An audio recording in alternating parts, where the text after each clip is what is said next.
This Week in Radio Tech, episode 280, is brought to you by the Axia Fusion AOIP Mixing Console. Fusion, where design and technology become one. By the ZipStream R2 hardware audio processor and stream encoder. Stream like you mean it with a ZipStream. And by Lavo and the Crystal Clear virtual radio console. Crystal Clear is the console with a multi-touch touchscreen interface. Online video, like Netflix and YouTube, have used adaptive bitrate streaming for a few years now. The same tech is becoming available for audio streamers, like radio stations and other online audio broadcasters. Tim Pozar, streaming director for Fandor.com, joins Chris Tobin and Kirk Harnack to teach us about adaptive streaming technology.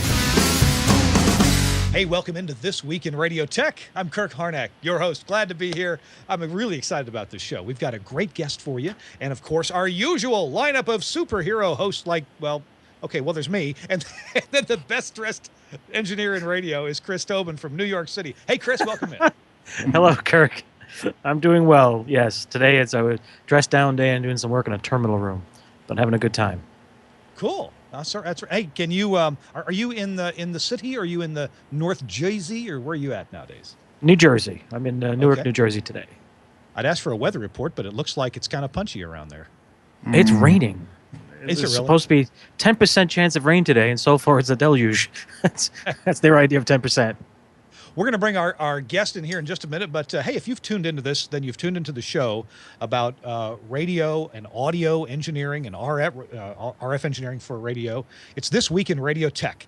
This is episode number 280, and normally every 10 episodes we do a War Stories episode where we talk about, some crazy experience we've had that we can learn from. And I've asked our guest, who we'll bring on in a minute, I've asked our guest to think about some crazy episode in his engineering life that, maybe we can all learn from. And while we're thinking about it, maybe Chris Tobin can come up with something as well. In the meantime, though, the show's topic is about something that's new, not about, and actually there will probably be war stories about this new topic as time goes on. But we're going to be talking about adaptive streaming technology. We've had streaming for a few years, and there are all kinds of conditions that affect whether a stream can be received by a given listener. And so we're going to talk about adaptive streaming technology and how to put that to use. So hang on for that. We're going to get right to that in just a minute. Our show, let me go look at the rundown. This is a new thing for Kirk here. I'm supposed to intro the guest according to the rundown. So let's do that now. Our guest, welcome him in from California, Tim Pozar. Hey, Tim. Hello. Hi. How you doing? Good. Actually, San Francisco in particular, and my office here in the Jackson Square area of San Francisco. Cool. And you and I were talking about something that you do, and it's a website that I don't think I'd really heard of until we talked, and that is a website called Fandor. Tell us about that and what you do there.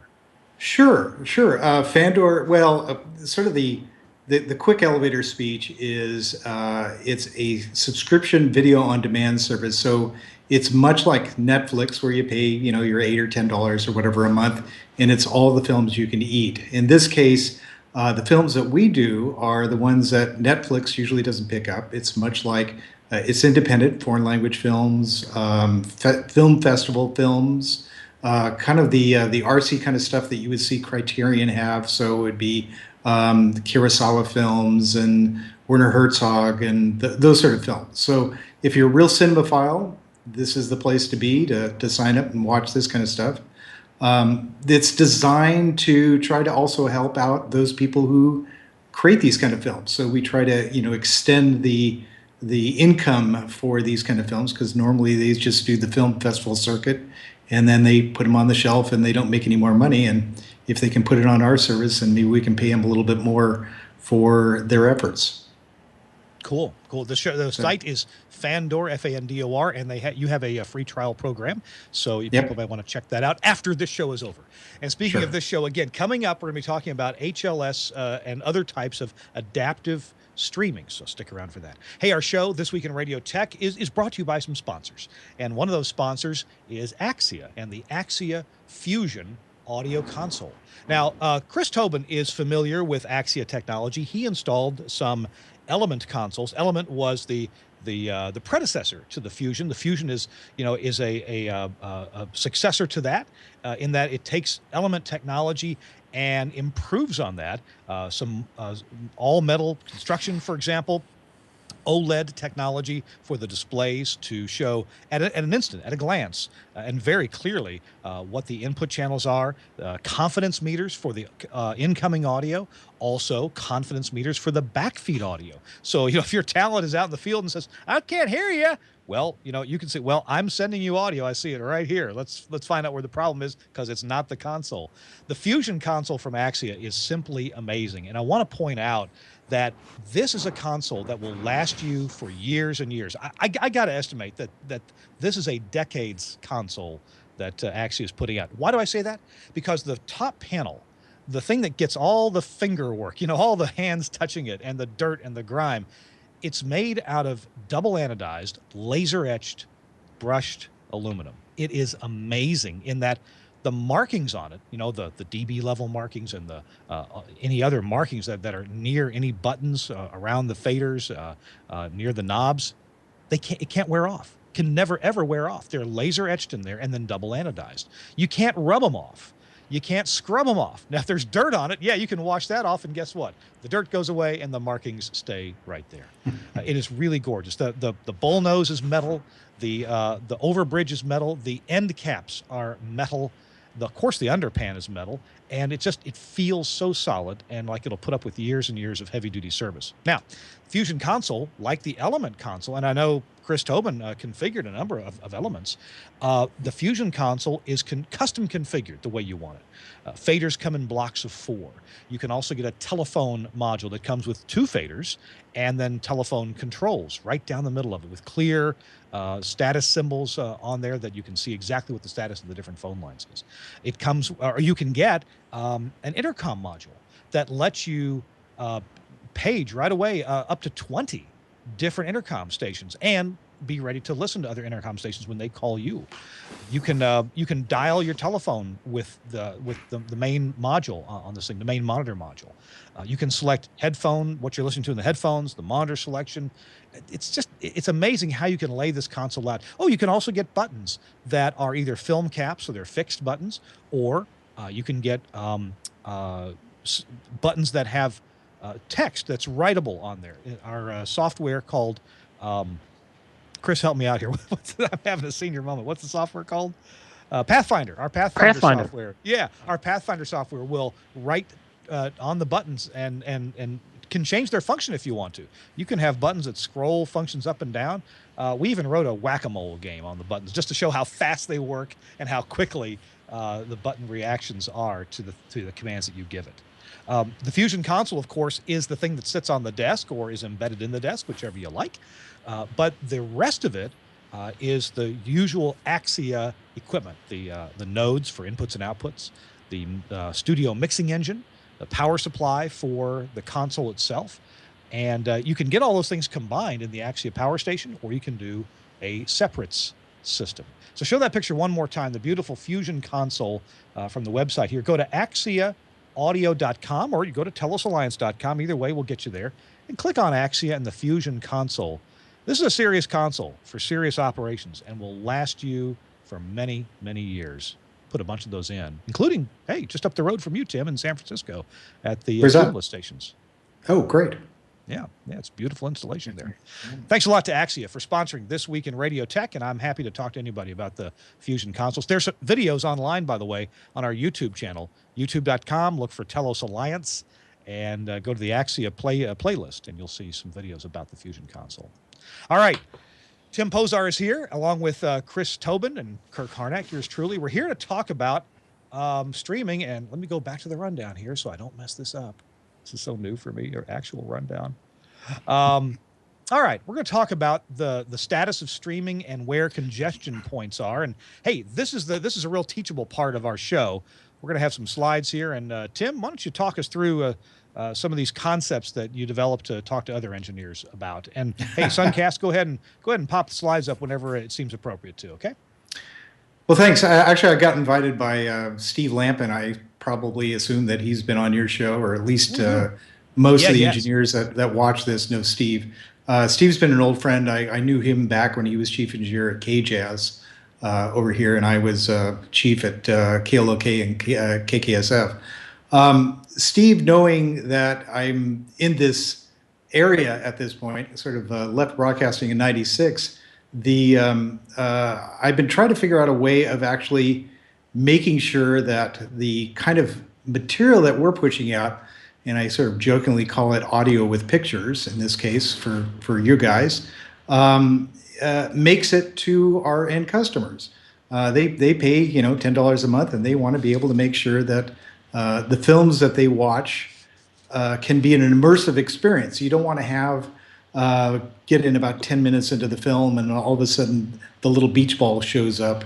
Oh. And you have to wait for the next minute or two for it to queue up another chunk of film. Yeah. And that just doesn't work. People are going to leave in droves after that kind of stuff. So originally we had a lot of that kind of stuff. We had a lot of those sort of problems, and the congestion points are many, and so there's not just one sort of solution to be able to make sure that the audio stream, or the video stream in our case with audio, gets out to the customer intact.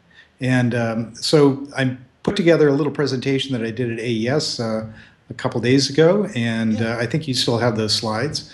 But let's do that first slide, which is what the multi-layer OSI model. But this is kind of interesting, right, what you've added to it.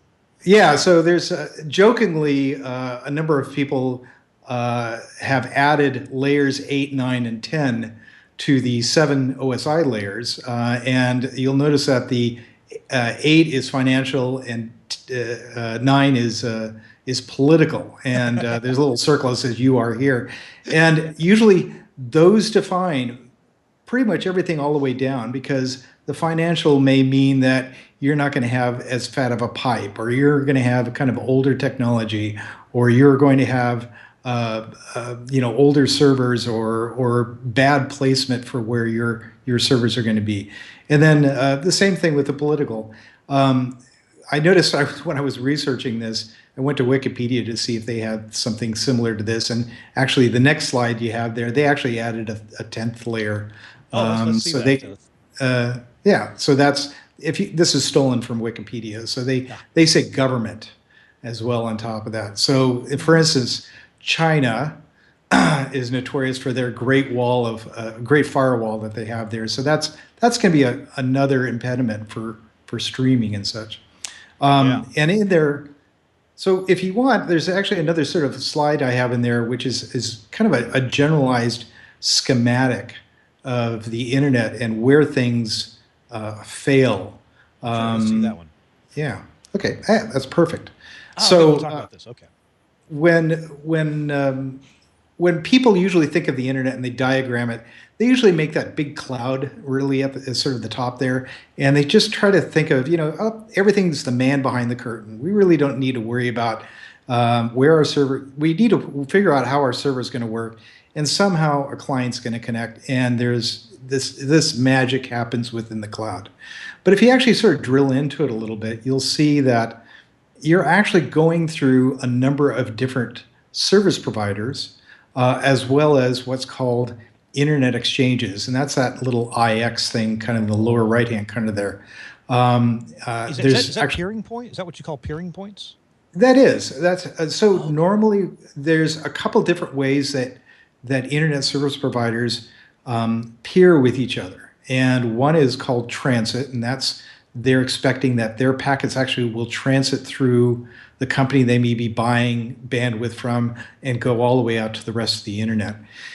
In many locations, and that costs money. And so many locations, companies, in fact, I've started one as well called San Francisco Metropolitan Internet Exchange, where we have about 6 or 7 of these peering fabrics scattered around San Francisco Bay Area.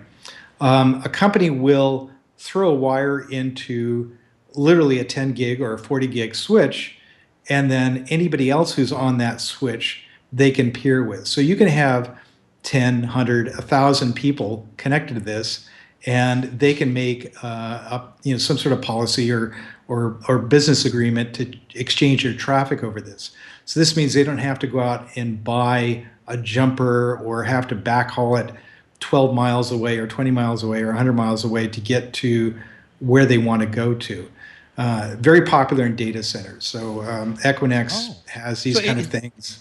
what you're Go ahead. describing sounds to me a bit like, not that they're rogue, but kind of like independent IX points, peering points, that avoid the whatever politics, costs, or whatever's at the normal peering points we think of, May East and May West, Well, and what else there may be. Well,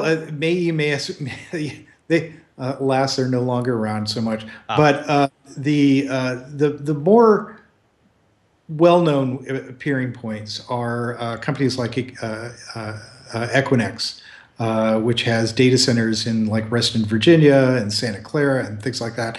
And they'll have very, very large peering fabrics. There's another quite famous one in the San Francisco Bay Area called the Palo Alto Internet Exchange, which actually just got gobbled up by Equinix.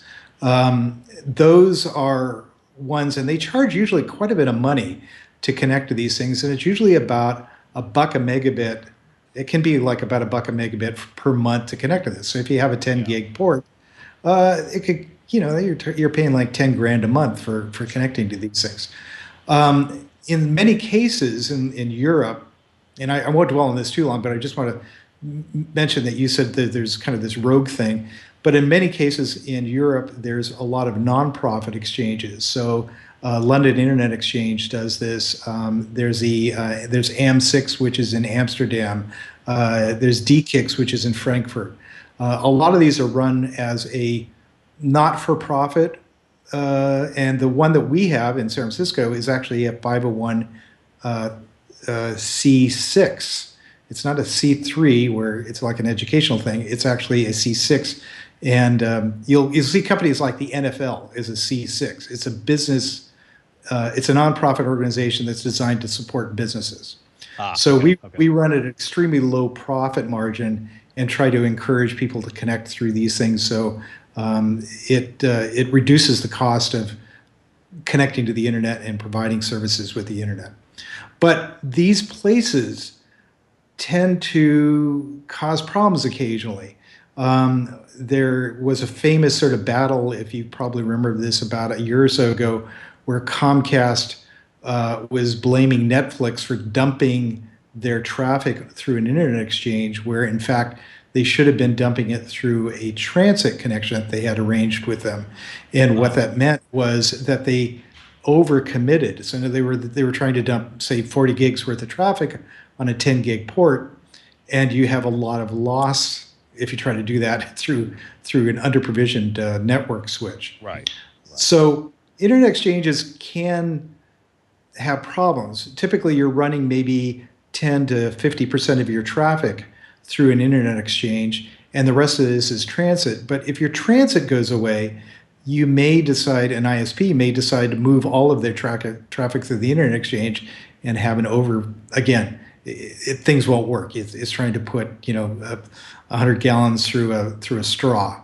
Does this have to do, Tim, with the concept of saturation that back when Comcast and Netflix were having their tiff, and I'm a Comcast customer. Normally, I'm delighted actually with their service, but of course, for me, for 2 or 3 months, Netflix didn't work very well, and I was just about to cancel Netflix, knowing that thinking that it wasn't really Netflix's fault. Maybe it was, I don't know, but I didn't, and then calmer heads stuff finally prevailed, and my Netflix works great now, better than ever. Right. Well, actually, Netflix has a couple of other problems, and if you go back to that slide, I can talk to you about that as well. Yeah, let's have a look at that. So in the case of, I mentioned the typical congestion points, and I sort of point at them. So A would have been the internet exchange that I point at. B, the little arrow there, you could have, say, an under-provisioned, or excuse me, sort of a connection where Comcast may have a connection to like ISP-D. And I'm just saying Comcast in the general term. Say sure. Your cable provider may have a connection to an ISP-D, and they're trying to push too much traffic through their edge router. In the case of cable companies, they actually have an interesting thing. They're trying to use basically 50-year-old technology to provide internet service. So in that case, what they're doing is they're taking the cable system that they've been pushing television channels through, and usually unidirectionally because all they're doing is broadcast. And they converted these things so that they're bidirectional now. And what they've done is they've chopped out a couple of these channels to say, well, okay, we're not going to carry 12 or 24 megahertz worth of TV anymore. What we're going to do is we're going to dedicate that to data. And so that means that they may have 300 or 400 megabits worth of data that they can distribute through a neighborhood. And so what that means is a neighborhood who may also wants to watch Game of Thrones all at the same time because it just got released and they're going to binge watch the whole 6-part or 13-part series. Right. Means that it's the cable system that they have is going to be, again, saturated, and it's going to be quite lossy in that case. So it's not, you don't get a dedicated pipe when you hook up your it's basically a shared media within the neighborhood. So that's a big congestion point that we have in trying to deliver films to providers who are typically connected to cable services. And we don't see this as much with telephone services like DSL and such, because it's not as much of a shared media. You have pretty much a dedicated pipe at that point. And I always wonder if my neighborhood may be different or better engineered from Comcast. Every time I've ever done a speed test in the last 3 or 4 years, anyway, with Comcast, I always get more than I'm paying for, at least on any servers that are on Comcast or servers that I know are not very far away from a Comcast peering point. And I think I always hear that our own Joe Talbot, who works with me at Telos, for example, tells you that generally Joe? DSL has better jitter figures. It's better for VoIP than cable, but I must just be lucky because my neighborhood, the cable service is just fantastic. Right, and keep in mind, remember, Comcast went out and they bought up a bunch of tiny little providers, and they rolled this up into a gigantic acquisition play, and so they've been slowly trying to roll out and upgrade a lot of their facilities, and it tried to move fiber closer to the neighborhood and set aside more channels. They actually been upgrading a lot of their the protocols. So for the protocol going over cable modems is called DOCSIS. And you'll notice that, for instance, you can get cable modems that are DOCSIS 3 now. And so that means that they're actually a little bit more efficient along the lines of being able to push bits down a particular channel, but it also will tend to aggregate more channels so you can get more bandwidth through them. So not trying to slam Comcast too much, we're just kind of using them as a generic cable provider. Yeah. But they've had their difficulties, and it's been at various locations. So there's the neighborhood, which we just talked about. There was the little fight that we had between Netflix and Comcast, and actually Level 3 was a part of that as well. And then there's just network engineering in general.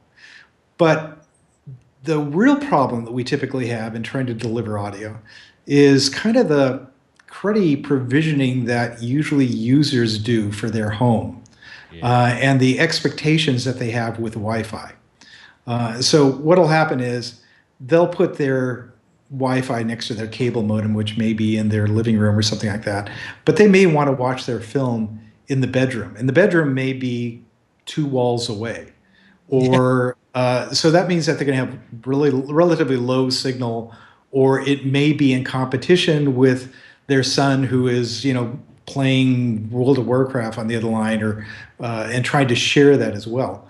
So what this means is you don't have a consistent crappy sort of network condition. You have one that sort of varies up and down depending on who's using it and what they're trying to download at that moment and such.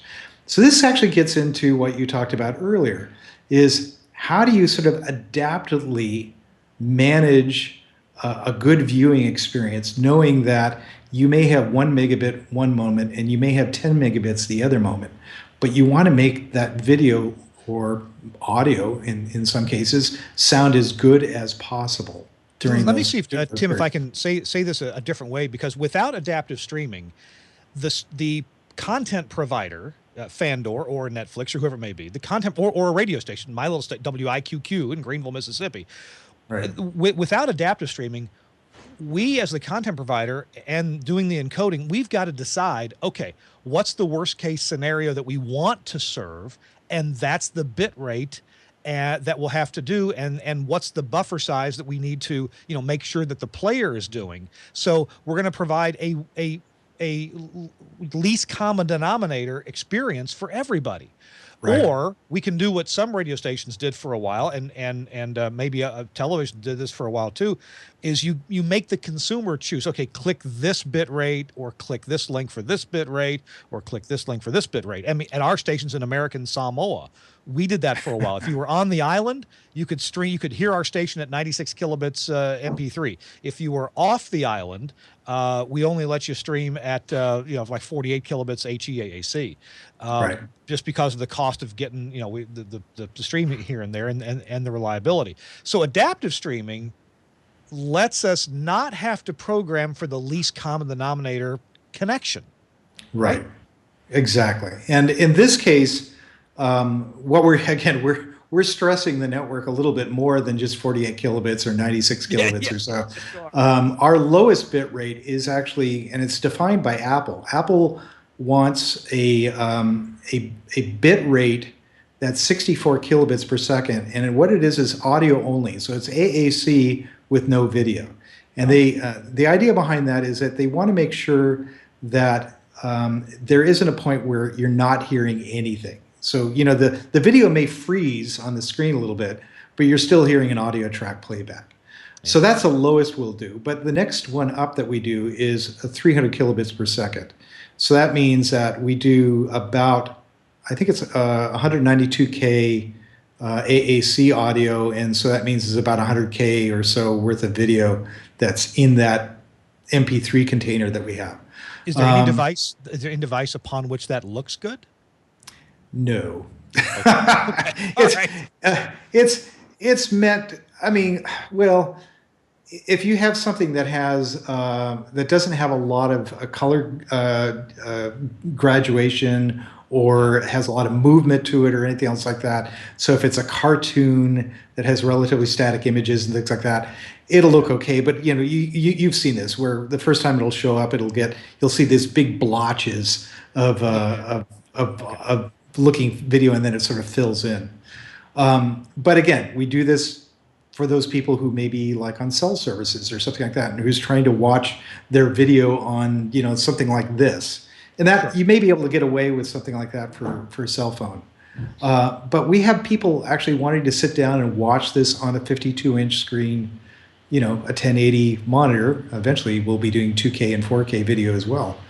And so we go all the way up to about, I think it's about 10 megabits or so for our highest bit rates and such. Oh, wow. So eventually, when we do 4K video, we're going to probably have to be pushing around 20 to 50 megabits or so to be able to do. Yeah. That much, huh? Ah, wow. So, Tim, we got to take a little pause here, take a breath. Sure. And think about the next couple things on your slides that you want to talk about. We've been talking about the issues or the congestion points, understanding that, and then understanding, well, if we don't have an adaptive method of streaming at a bit rate that's appropriate for the player's connection all the way through the internet to the provider, then we either we have nothing, or we got to stream at a really low bit rate. And the idea here is to make it convenient and automatic, that the consumer just hits play, whether this is audio or video, and this has been going on in video for a while now. Now, adaptive rate streaming is becoming available to audio-only broadcasters like radio stations, and the players are becoming built into operating systems. So that's what we're going to get to, and there you go. Tim Pozar is our guest. He's the director of streaming technology for Fandor.com, and Tim has been in the radio business for quite a while, engineered at radio stations in California, and he knows a lot of the same people that you and me know. Chris Tobin is with us here too. Chris, you're just soaking this all in, aren't you? Yeah, absolutely. And for radio stations, I'm curious in the next portion of the show if Tim can talk about what's the most, I guess, economical way to get the the best streaming audio you can for a radio station who wants their mobile audience to be in touch or stay in touch, and keep the cost down for the radio station, or at least find a economical approach. Funny you should ask. Our sponsor for this part of the show, I just got this box today. I was on my way to the Nashville, let me get this mic out of the way here. I was on my way to the Nashville SBE meeting where I gave a little talk about adaptive rate streaming. And as I'm leaving the house on my way over to the restaurant where the Nashville SBE chapter meets, here comes the UPS driver up the road. Now, the road I live on, there's only room for one car, and the UPS truck is about a car and a half. So anyway, I got out of the way, flagged down the UPS driver. He had a box for me. I knew he would. And this is what was in the box. This is our sponsor for this part of the show, Telos, our Zipstream division. And let's see, can I get that on? There it is. It's way over here. There's the Zipstream logo. And this is the new. Obviously, it's hardware. We make this in software too, but this is the hardware box. This is the Zipstream R2. R meaning rack mount. And there we go. Thanks for cutting away from me. I don't know what's happened to my video, but this is the box. What this box does, this is your new transmitter for your cluster of radio stations, because this will take 8 program inputs. 8. Up to 8. Now, you can buy this with just a couple of program inputs if you want, but and pay for more as you go. But you can have up to 8 program inputs, AES or Livewire, audio over IP, coming into this box. And from there, well, you can do all kinds of things. For each stream coming in, there's the back of it. And the AES inputs and outputs are that card over on the right. 8 stereo in, 8 stereo out AES, and there's 2 network connections, and of course all the usual other connections, and dual power supplies, so you've got lots of reliability built in. So what this box does is it runs our Zipstream software that does audio processing, either Omnia 3 or optional Omnia 9 processing, and it does stream encoding. For each program coming in, you can encode in different ways if you want to. You want to make it, hey, for legacy, you want to encode an MP3 stream at, I don't know, 96 kilobits per second and send that off to your legacy Shoutcast server? No problem. Just do that. At the same time, take the same audio from the audio processor for that audio coming in and encode that in, say, AAC at a high bit rate for some other service you may be providing. Then if you want to encode at, let's say you want to do an adaptive bitrate stream, Apple HLS, for example, or Microsoft Smooth Streaming, for example, either way, you can encode at several different bit rates. At my station in Mississippi, I'm doing a test here. I'm encoding at 4 different bit rates in HEAAC, and that box I just showed you will absolutely do that. And make those files. It comes out with, chunks, file chunks. And we'll put those either on a local server or it'll FTP them to another server and make those adaptive rate streams available to your audience. And we'll talk about that in just a few minutes. So that's what I'm so excited about this box. It's well built. It's amazing. It's heavy duty. It does make some noise, especially when you turn it on. Boy, those fans come on at full speed. They quiet down after a minute or two. And it is the way to go. It's your new transmitter for the internet, for your radio stations. And no more Mickey Mouse, no more free software, no more lame MP3 encoders and bad metadata. Oh, all the metadata is built in too. Lots of filters for all your metadata activities are all built into that, so you can hook up your metadata aggregator programs or right from your automation systems right into there too. Check it out. Thanks a lot, Telos and Zipstream, for sponsoring this portion of This Week in Radio Tech. All right, glad to have them on. And you're watching episode 280 with Tim Pozar and Chris Tobin, along with me, Kirk Harnack. We're talking about adaptive rate streaming. So, Tim, we were just kind of getting through the congestion points, why we need adaptive rate streaming. Would you kind of give us now an intro into the notion of adaptive rate streaming, and how is it fundamentally different from the kind of serial sort of streaming that we've been used to, like Shoutcast or Icecast? Right, the constant bit rate stuff that we've been doing. And I run Icecast and Shoutcast servers for a lot of community radio stations and such, because it's a cheap technology. When you say lame MP3 encoders, that's actually an open software. It's not a degradation of a name of it, but that's actually a generic name for an MP3 encoder that was kind of an open source of the Fraunhofer encoder that's out there.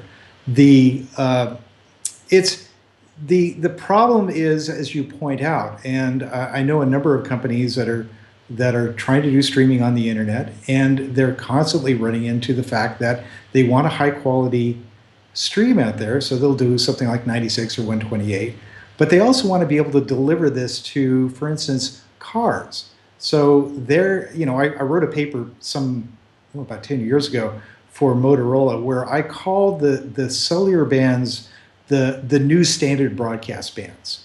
And to that, what I did is looked at the cost of running a 5 kilowatt AM transmitter, say, someplace, knowing what the cost of the land is, the power, everything else, figuring the population of something like, say the middle of the San Joaquin Valley or even San Francisco, what you could cover with that compared to the cost of putting a server in a data center and streaming out, particularly since the cost of bandwidth has been dropping. When I first started my ISP, we were paying $5,000 a month for a megabit worth of bandwidth. And at the data center, you can buy that for 50 cents a megabit at this point.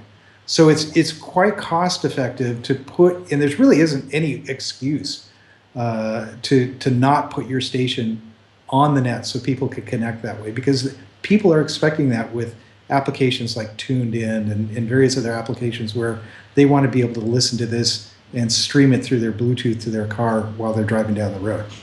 So the cost has been dropping, but again, the roadblocks to be able to do that, particularly if you're trying to cover drive time in the car, is a little more tougher. And so you have to start looking at things like adaptive bitrate, because driving down the road, you're also going to be competing against everybody else who's going to be using the cell service at that point.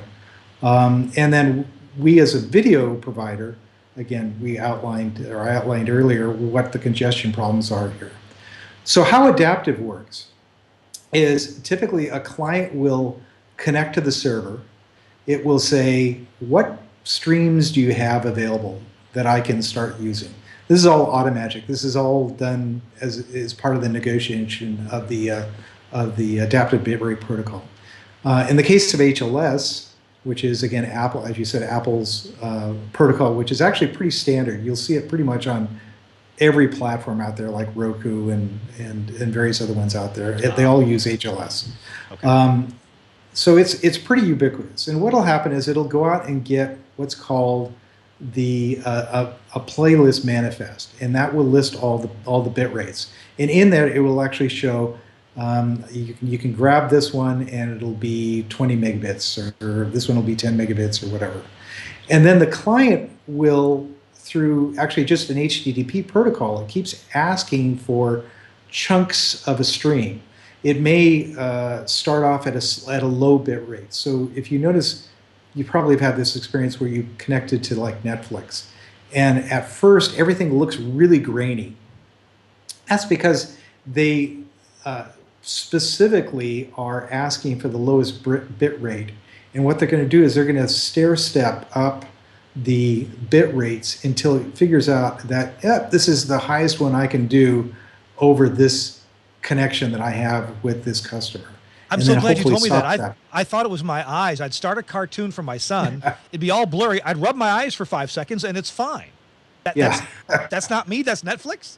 No, that's Netflix, and that's actually that's a sensible way of doing this, because see, if you went the opposite direction, in other words, you ask for the highest bit rate, you may be waiting until the cows come home for that to complete and for the connection to time out for it to start rolling down to lower bit rates and such.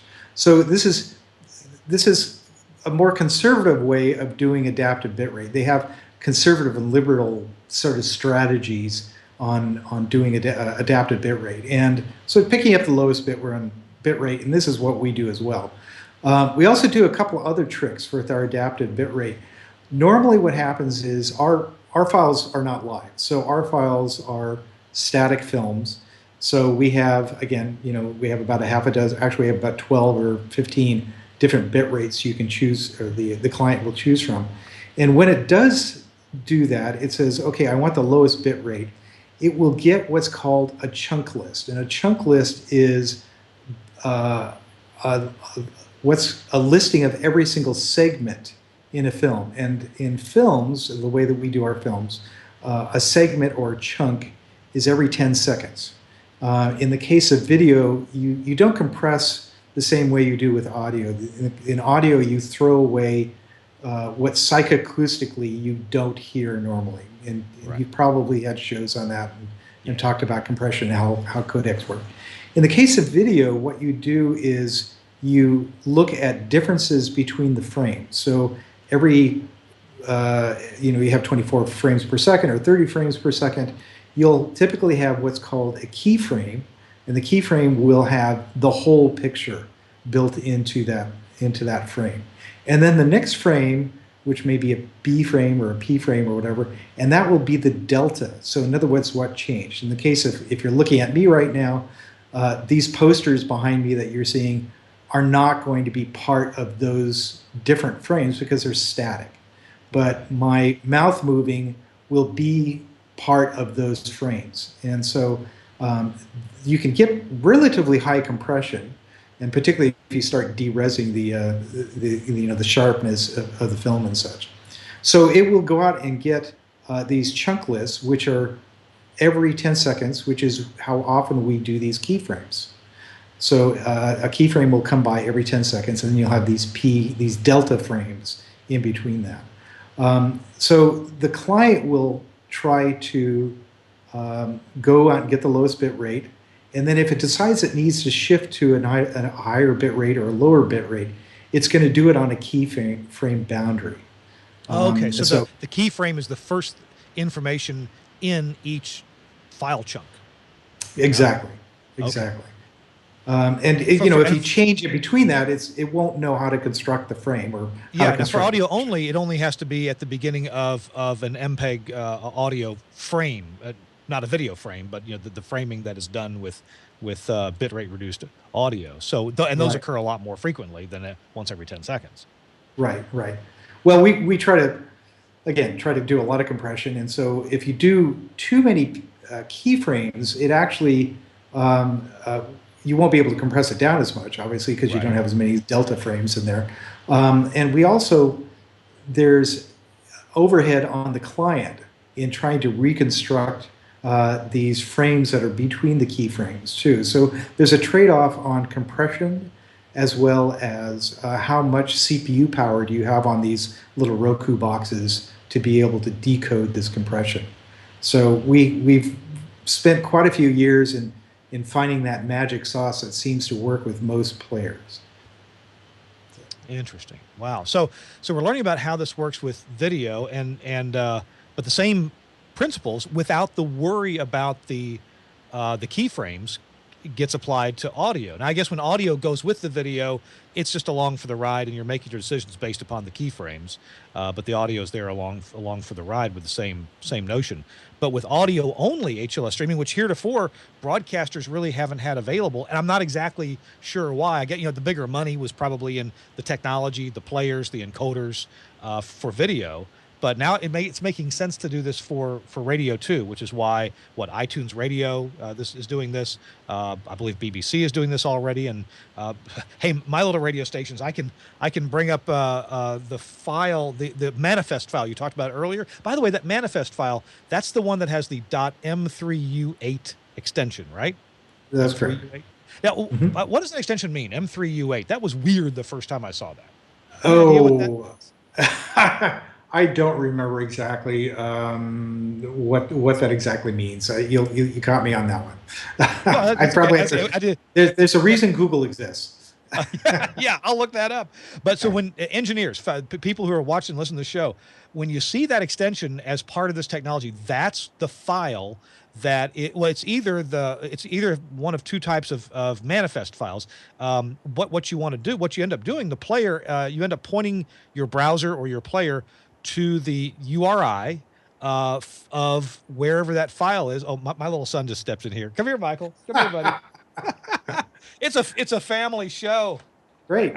I'm sure there's something important he's got to tell Daddy here for a second. Yes, Michael. What is it? Anyone guess what? Is it today I get Your toy? yeah. Yes, it is. Right after the show, okay? Okay. Okay. All right. Love you, buddy. What about now? How about right after the show, okay? You got to work. Give me half an hour and you can have it, okay?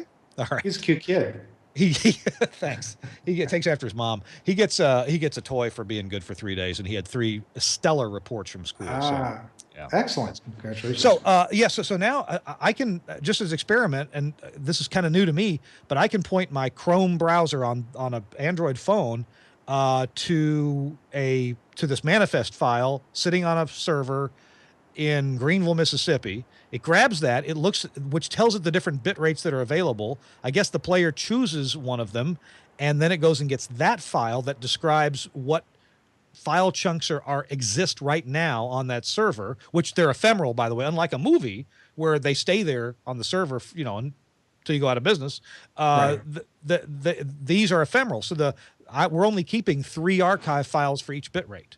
So each one's 5 seconds long. So we keep 15 seconds of audio at each bit rate on the server. And that second file, manifest file, also an M3U8, tells the player, go get this file now. And then it starts playing those sequentially.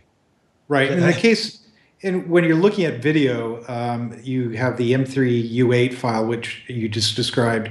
And what it is, the chunks themselves usually have a .ts, which is basically just a stream. It's a video stream. And that is chunks of what would be an MP4. An MP4, just keep that in mind. That's just a container that holds the H.264 video stream, as well as an AAC or an MP3 video stream that you may have in the middle of that. So to describe the hierarchy again, the TS file is what compared to the MP4 compared to the actual audio and video files? Well, the TS file is just the 10-second chunks of the MP4 file. Okay. And so HLS doesn't have the concept, whereas actually there's a new protocol that's coming out of being able to split out the video and the audio. So it just takes, in the case of a server that's doing HLS, they're going to do these 10-second chunks of the MP4. So you can really concatenate all these TS files together and create your MP4 again if you want. Oh, sure. Okay. There is a new standard that's coming out called MPEG-Dash. Yes. And that one will do things like give me a video bit rate at this rate and give me an audio bit rate at this rate, whereas you can't do that with HLS. It's basically whatever is bound into the MP4 container. Interesting. Now, I in talking with our developers at Telos about our software that does smooth streaming or HLS, I noticed that, well, I told them, hey, when I play back our stream with, what's the name of the software? VLAN. VLC? VLC. When I play back the VLC, I was getting a little tiny gap every 5 seconds. And he said, yeah, not every player gets this yet. Change in our software, you can say, don't make them .AAC files that actually contain the audio, make them .TS files. Right. And so we just tell it to do that, and it does. And then VLC played it back perfectly because VLC, understands transport stream .TS files. But then a new version of VLC, I think either came out or is coming out that does understand the .AAC files and butts them right up together without any gap. Right. VLC is actually just an amazing Swiss Army knife that we use actually in-house for testing a lot of our streams and such. And it just works. Trying to get clients, and we're on Roku, we ported to Chromecast, we're on the web, let's see what other things we're on iOS. So each one of those things, either you have to use the native HLS code. In the case of Apple, they actually have a pretty well cooked implementation of HLS, and so we actually have pretty good luck with that. But the early days of Roku, like on the Roku One, we had a lot of problems with that, and that was partially because the client itself wasn't that well implemented. The other part was that the Roku One was just underpowered. We could not deliver any bit rates above 1 megabit to a Roku One, and so that took us a long time to figure out why these Roku customers were having so much problem with buffering, and until we said, okay, you have a Roku one, okay, we're only going to send you these bit rates. Interesting. Okay, because I have, hey, Chris, feel free to jump in any time here with your own experiences and questions. I have in my house, I've got 3 of the Roku 3 players. Love them.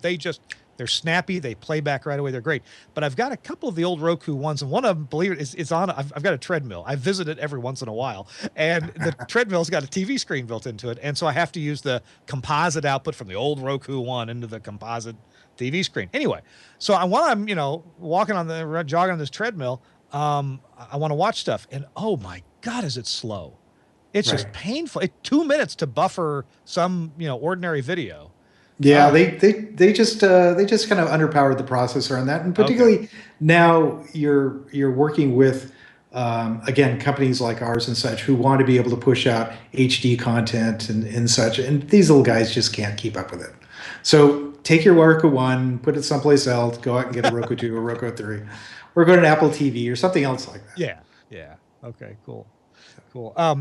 So where were we going with this? So, where do you think? Okay, the world of video is so standardized now with adaptive rate streaming. Just as you buy a Roku, you've got it built in. Safari browser has this built in. The Chrome browser, at least on this Android, doesn't have the players built in. But when I brought up for the first time that manifest file from my own test setup. It asked me, what do you want to use to play this back? And it gave me VLC, and I thought, let me try the dumbest player that this thing comes with. And I tried that, and it works perfectly. Right. Ever since, I think it was Android 4.2, they started putting in HLS support. So actually, at this point in time, pretty much any newer phone, of course, anything from Apple is going to have it because they developed it. But if you have like a sort of like a 4.0 or Android or older, you're going to have a hard time with trying to play back anything with HLS. Oh, okay. All right. Now, so how do you think? I mean, if I'm a broadcaster, I'm thinking, okay, maybe I should at least start experimenting with an HLS stream. Am I going to be? Are you going to be able to deliver to all the clients out there? Am I going to be able to deliver, or do I need to wait around for MPEG-Dash to get more popular? Or is HLS really? Should I just jump in with that? Well, MPEG-Dash actually, I'd wait a little bit for that too, because they're actually trying to use a new video codec called H.265, which has about twice as a good compression on that, and so those codecs are not well distributed at this point too. So I'd stick with HLS using H.264. AAC seems to be pretty ubiquitous as well, and it actually sounds pretty good. So if you want to do the lowest common denominator, I would do that for right now. And then, of course, there's a lot of people that still support, in the case of audio, MP3. And so you can always fall back to that. Hey, so let's talk for a second about the server technology involved.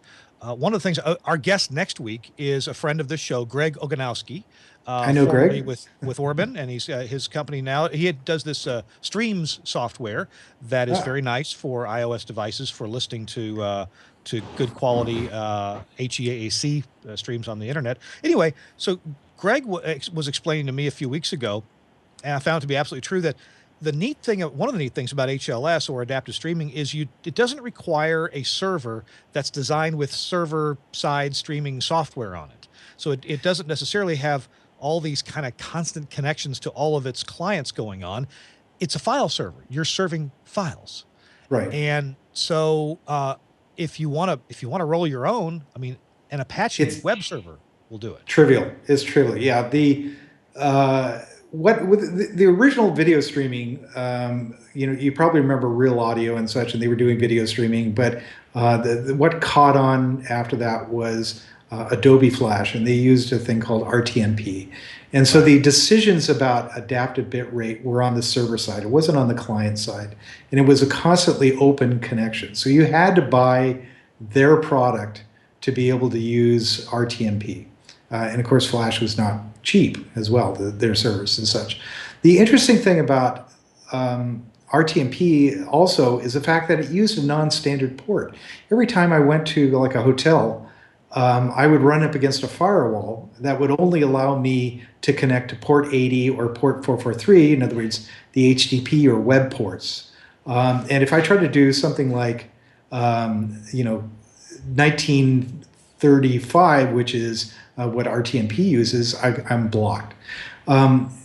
Apple and everybody else is trying to do something a little bit more sane and use HTTP ports. So what happens is, in HTTP is a stateless connection. So what it means is that it will go out, and that's why I have to do these chunks. It'll say, get me the next chunk, and then it closes the connection. And then it says, give me the next chunk, and closes the connection and such. So you could take a video file, chop it up into these segments, and so each TS segment would be an individual file, and you put a manifest on an Apache server, an Nginx server, or whatever else you want to do, and you all of a sudden have an HLS video stream or audio streaming server.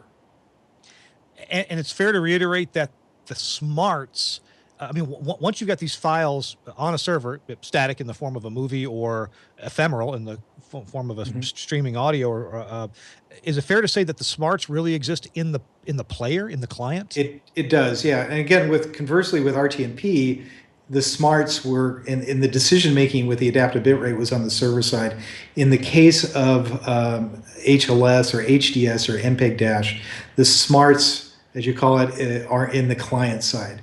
So this is why we actually have to be very careful when we construct our clients for our various platforms, is we want to make sure that the adaptive bitrate technology and their strategy and things like that will work for rather congested networks or really adverse networks. Like, we even have people, trying to stream through their satellite connection, their direct PC connection and such. So we really try to serve and try to develop our adaptive bitrate clients so that they can even survive that kind of transport.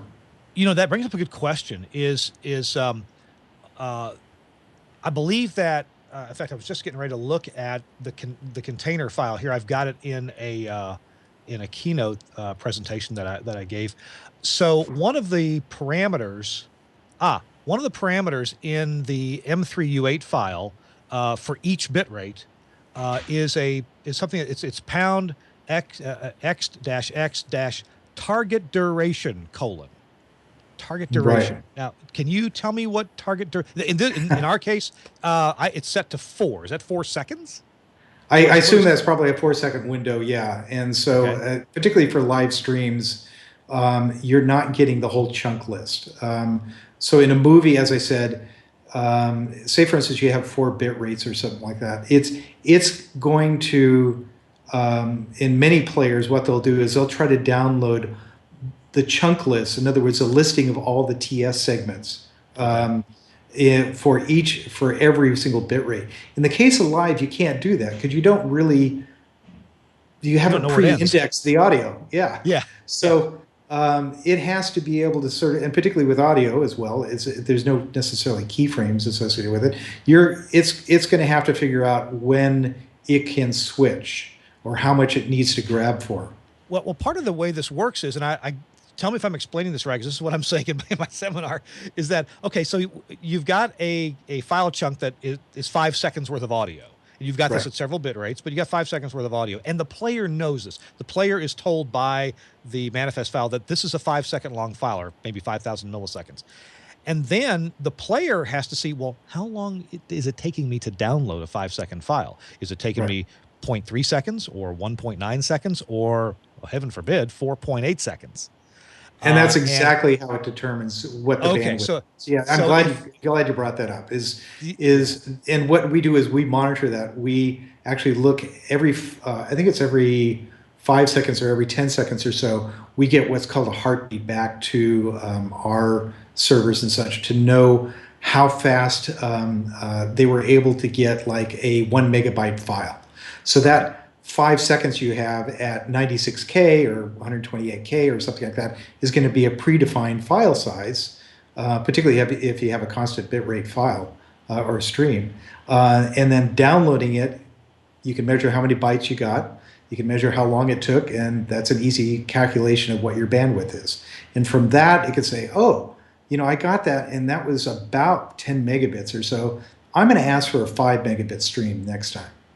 Ah, good. That's how I thought it worked. So in the case, you're talking video speeds there. In audio speeds, I don't know that the players start out with the lowest bit rate. I hope they do. I'd like to maybe use some Wireshark or maybe VLC to help me see that bit rate that it does. But let's say I got 4 bit rates available from 16 kilobits up to 128 kilobits.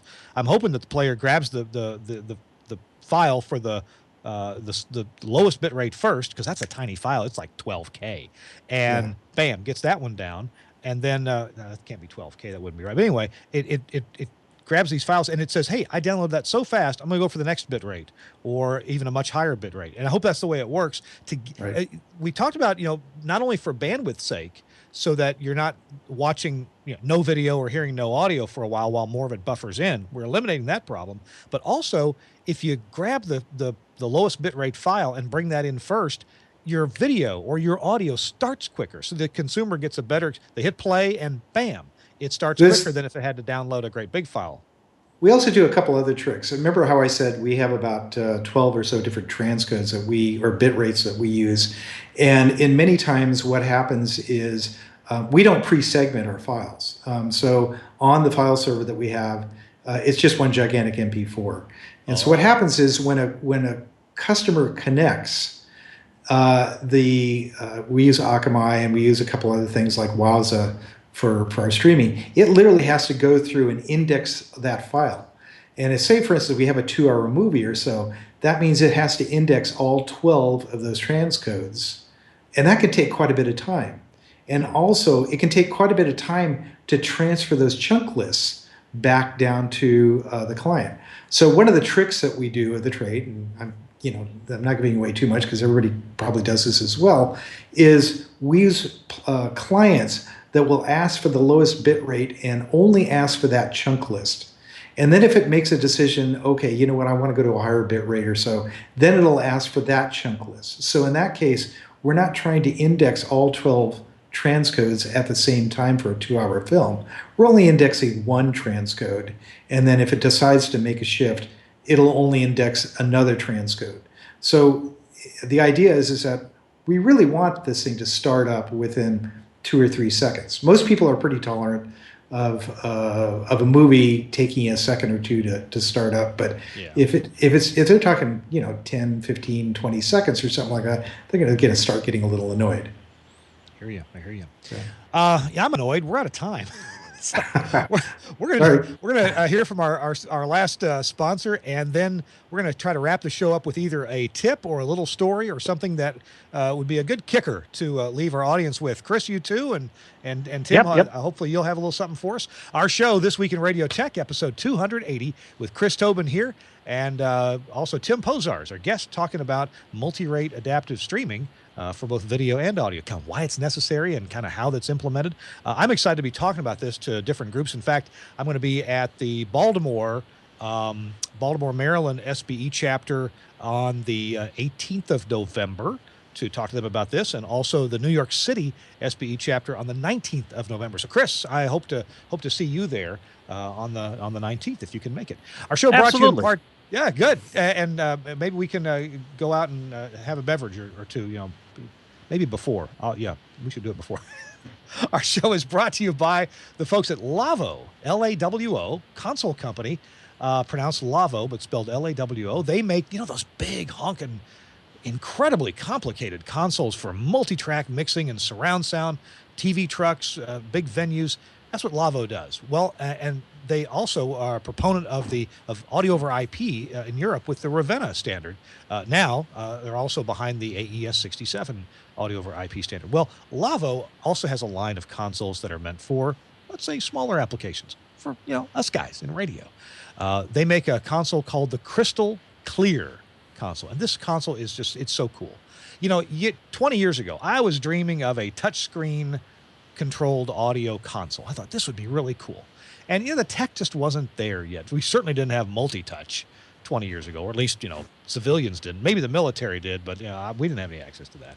But I thought, wouldn't it be great if you could have an audio console that was on a touchscreen, and that means you could modify the way it looked for your particular needs at that time. If you needed, what kind of functions do you need? Hey, is the traffic report ready? You could have a helicopter fly in on the screen and sit over a fader like, I'm here, I'm right here, push this up, and helicopter reports are ready. That kind of thing. Well, the Lavo console doesn't have a helicopter flying around, but it does have on-screen multi-touch faders. You can run several faders up and down at the same time. You can, hit buttons on and off at the same time. The whole layout is designed for your fingers to touch and to do so accurately and easily with this multi-touch touchscreen monitor. Now, the heart of the console, of course, isn't the touchscreen. That's just the control surface. The heart of the console is a well-proven design that they've used for some years now on their Crystal consoles. It's a one-rack unit box, custom designed with mic inputs, high-quality preamps there, mic inputs, line-level analog inputs and outputs, some AES digital inputs and outputs, and also now it's got Ravenna and AES67 audio over IP right through the networking jack right on the back. Plus, because it needs to be reliable, it comes with dual power supplies. You can order it that way with dual power supplies, and that makes it a really solid platform for audio inputs and outputs, and for all the mixing, and even a certain amount of microphone processing, for example. Parametric EQ is built in. You can have that available on your inputs. Now you have that device goes in a rack. Now it's pretty silent, not much noise there. It can go in your rack in your studio, or it can go in back in a rack room or something. But then in your studio or wherever you want to put it, maybe you want to do your show from your desk, your office. You put the crystal part of the crystal, the clear part of the crystal clear, and that's the touch control surface. If you go to the website, you want to see how this thing works. Mike Dosh does a really good demo of this. The website, lavo.com, and look for radio products and look for the crystal clear console. In the upper right-hand corner, you can click on that icon there, that thumbnail, I should say, of the video where Mike Dosh explains and walks you through how this console works.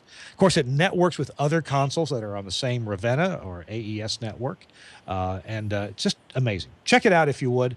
I think this is a great idea, and you might like it too. Lavo.com, LAWO, and the Crystal Clear console. Thanks, Lavo, for sponsoring This Week in Radio Tech. All right. We're talking to Tim Pozar about multi-rate streaming. He explained some of the inflection points, the congestion points, I should say, on the internet, and how multi-rate streaming can reduce the problems that your end listeners and viewers have with that. So, Chris Tobin, let's jump on you for a second here. Do you? Sure.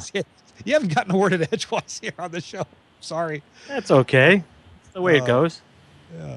So, what tip might you have for us besides don't fall backwards into the rack of the wall of punch blocks? Yes, you don't want to do that. Well, that's not a good thing. One of the things to consider, I just recently this week worked on a project in a performance studio, and we were doing recordings using Neumann microphones, condenser mics. And interesting thing, we picked up a local radio station on the mic cables, and it wasn't a good thing. And we discovered that the panels on the wall, the snake panels, interestingly enough, we always forget these things. Ground loops happen between two devices that have the ability to create a return path. Well, a microphone technically doesn't have a return path. It's a single-ended device. However, the microphone cable ground is still used through the chassis connection. So I'm going to show you here a standard XLR, right? You're familiar with that, the right-angled XLR there. And we'll look at the back of a connector. You'll see right there, above the 3 pins, is a little tab. Right, the tab, that little tab is to the chassis, okay? Right. So you take pin 1 ground, tie it to the chassis as well as to the shield. So that's what it would look like typically, red, black, and shield. And at the very top, there's that little chassis pin again. That creates the complete ground all the way through, and it also creates a ground plane so the RF can be dissipated off. Believe it or not, I did 24 of these on a panel, grounded the pin 1 to the shield of the chassis, and the radio station we were hearing at the very, very low high gain levels of the preamp went away. Only to come back on a certain cable. It turns out the mic cable didn't have double shielding, therefore the shields didn't properly work. So that's the tip. definitely use the pin 1 to shield the chassis. It definitely makes a difference. And You may not you do notice this- unless you're using is that- microphones. Is that your You do this default? on one end, right? I'm sorry, go ahead, Two Tim. people talking at once. I'm sorry. So you do this on one end of the cable as opposed to both ends of the cables, right? Well, the other end was a preamp. So the other end was a cable. It was an XLR by itself. But yeah, you did it at the panel where the microphone met it, so that if there was any stray RF riding along the cable, it would stop it at the panel. And it worked really well, actually. So I was able to go deep down into the noise floor of the preamp and make for nice recordings and not listen to the local, at the time I think it was Rush Limbaugh programming. So made for some fun. And the other tip is, at AES we talked about this. And Kirk, you remember on the panel we talked about the new way of creating content. So I was talking to a few folks that called me recently, last day or two, about this little device from Digigram called a Q mic. It allows you to properly interface, in this case, to an iPhone. And it's the 4 rings for a standard iPhone interface. Keeps proper impedance and switching. And the nice thing is, look at the time, it's 8:16. It's nicely designed because it has a right angle. Let's see if I get this real close. This is important. Talking to one of the news folks that came up to me at AES. Oops, they didn't want to do that. The right angle actually saves it from getting broken off, believe it or not. So those are the 2 tips. Proper ground on your XLRs. That pigtail there is from Digigram? Yeah, it's a Digigram device. And oddly enough, let me see if I could throw this for those who will watch the video. You'll see this. It's got a line level input as well as the mic XLR. Yeah, line and mic, and it's designed to get tossed around. I actually was told this is a ruggedized, I guess what they call it, ABS plastic. Okay. So I get to make sure I got that right. Yeah. Oops. Go this way. Chris, you and I have also discussed the similar adapter from Mickey, from our friends over at TWiRT. The guys who make the Lucy software. And I have one of those too. But I'm glad you pointed that one out from Digigram. They make good stuff. Well, I have both, and I've used both in different applications. And it turns out that the Digigram one had a line input, so it made it really convenient. And also, it was just the way it was designed. It was, you could bounce it around. And the Lucy one, I believe you can bounce around pretty much as well. Just slightly different design. But they both work really good. Cool. Thank you for those. Very cool. You're welcome. I did have a follow-up question, Chris, on the pin 1 to the tab. I like to go by rules of thumb with exceptions if I have to. And Tim brought up do you ground that only at one end like we were oftentimes used to with shielding? Or is it your default to hook that up every place there's an XLR and then maybe snip it if you have to? What rule of thumb might you have for that? Well, no, this was used for microphones. So since the microphones were a single-ended device, you can get away with it on both ends. The other end of this was a Snake XLRs, free-hanging XLRs, which didn't have it on the tab. It was just on the one side. So it's it was sort of creating a ground plane. There was a name for it. I looked it up, but it was interesting how as soon as I alligator clip from pin 1 to the tab, and the RFI interference dropped by 50%, and then I just did a little short solder, copper wire, like 1/8 of an inch, and boom, gone completely. And we were down like minus 100 dB on the preamp, and it was nice and clean. Reducing the volume. I'm sorry. Go ahead. I was just saying we heard more of the preamp noise inside the microphone element than we did on the cable. Less Rush Limbaugh and more preamp noise. Yes. Okay. Better white noise. Not that you increased the preamp noise, but now that's what you heard. Yes. Yeah. Less Rush, more pre. Okay. Good deal. Tim, you so kindly agreed to give us a tip or a story or something. Have at it. Oh, well, actually, I was trying to think of what one you were talking about that. The last console, and I constantly see, they say, well, they have 2 power supplies on it, and for redundancy, and I constantly see people who take servers like the one that you have there from Telos have 2 power supplies, and they'll plug it into the same circuit. And that's not what you're supposed to be doing with 2 power supplies. And it's most of the time it's the power supplies that don't fail. It's the circuit breaker that fails. And right. So the idea behind having 2 power supplies is being able to move the equipment back and forth without having to take down the box because you have to take down a circuit and such. So anyway, Keep it on 2 different circuits, guys. That's a great point. And sure, having 2 power supplies is a certain level of redundancy. But if you really want to take advantage of that, which you should, you need to have your racks wired with 2 different circuits, preferably one of them on, the infrastructure UPS, and the other one, maybe on just some totally separate circuit, a different UPS that feeds. It could even be on shore power. You could have one, if your UPS can fail too. Yeah. Hey, guys, we do have to go. I appreciate Suncast for staying a little bit late and helping our show go along and producing it for us. Thanks very much. Coming up next week, Greg Oganowski is our guest. November the 19th, we're going to have for you the story behind the FM Master Antenna 50th anniversary celebration. Tom Silliman spoke at that. Also, Bob Tarcio, Frank Foti, and other guests as well talked about that in the Empire State Building. It's what happened last week, but it's the stuff afterwards. It was the seminar that went on. We're going to have that for you in 2 weeks, so stick around for that. Tim, thanks for being with us. I appreciate it. Sure love to have you back. My pleasure. Sometime. All right. Thank you very much. We'll do. Chris Tobin slaving away in the punch rack room there. Chris, thanks for taking the time to join us. By the way, Chris, your camera looks fantastic. It's the same camera I've been using for 5 years now. Yeah, great lighting. I don't know. It looks great. It's a small little spot that I travel with, and it's the usual setup. Well, good deal. Must have good internet there, too. Thanks to Suncast, and thanks to Andrew Zarian for providing us the bandwidth and the distribution on the GFQ network. Check out the other shows on GFQ. We got to go.